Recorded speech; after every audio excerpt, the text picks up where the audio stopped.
ఏమంటే అందరికీ కూడా మేము అంగీకరించాం ఈ విషయం అందరికీ.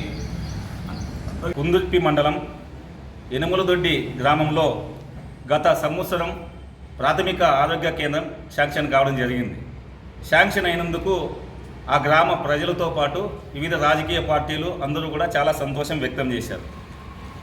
అదేవిధంగా ఆ గ్రామంలో పిహెచ్సి సెంటర్ కట్టడానికి 5 మంది దాతలు భూమిని ఇవ్వడానికి పోటీ పడుతూ ఉన్నారు. కానీ ఈ భూమిని తీసుకోకుండా, వీళ్ళు ఇచ్చేటువంటి భూమిని కనీసం పరిశీలన చేయకోకుండా అక్కడ ఉన్నటువంటి ప్రభుత్వ పాఠశాల కాంపౌండ్లో ప్రాథమిక ఆరోగ్య కేంద్రాన్ని కట్టడానికి ఏర్పాట్లు చేస్తూ ఉన్నారు. దీన్ని విద్యార్థి సంఘాలు, ఉపాధ్యాయ సంఘాలు, గ్రామ ప్రజలు, అన్ని రాజకీయ పార్టీలు తీవ్రంగా వ్యతిరేకిస్తూ ఉన్నారు. మీరు తక్షణం ఎవరైతే రైతులు మేము స్వచ్ఛందంగా భూమి ఇస్తామని చెప్తా ఉన్నారో ఆ రైతుల యొక్క భూమిని పరిశీలన చేసి అనుకూలమైన చోట పిహెచ్సి సెంటర్ని ఏర్పాటు చేయాలని ఈ సందర్భంగా డిమాండ్ చేస్తూ ఉన్నాం.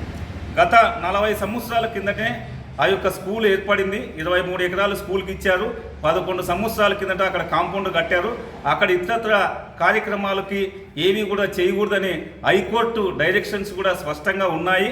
అయినా కూడా ఫ్యూడల్ పెత్తందారి భావజాలంతో కొంతమంది అక్కడే నిర్మాణం చేయాలని ప్రయత్నాలు చేస్తూ ఉన్నారు. దీన్ని తీవ్రంగా ఖండిస్తూ ఉన్నాం.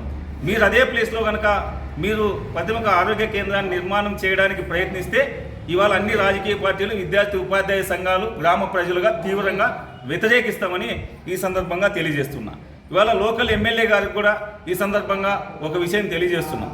రాజకీయాలకు అతీతంగా మీరు కూడా అక్కడికి ఏదైతే దాతలు ఇస్తున్నారో అనుకూలమైనటువంటి వారి యొక్క స్థలాన్ని మీరు పరిశీలన చేసి అనుకూలమైన చోట మీరే శంకుస్థాపన చేసి స్కూల్ కాంపౌండ్లో కాకుండా బయట హాస్పిటల్ని నిర్మించడానికి సహకారం అందించాలని ఈ సందర్భంగా కోరుతా ఉన్నాం. రైతులు ప్రాథమిక ఆరోగ్య కేంద్రానికి స్వచ్ఛందంగా భూమిని ఇస్తామని చెప్పేసి అంగీకార పత్రాలని ఎంఆర్ఓకి, ఆర్డీఓకి, కలెక్టర్ గారికి, డిఎంహెచ్ఓ గారికి, డిఈఓ గారికి, ఎంఈఓ గారికి కూడా తెలియజేయడం జరిగింది.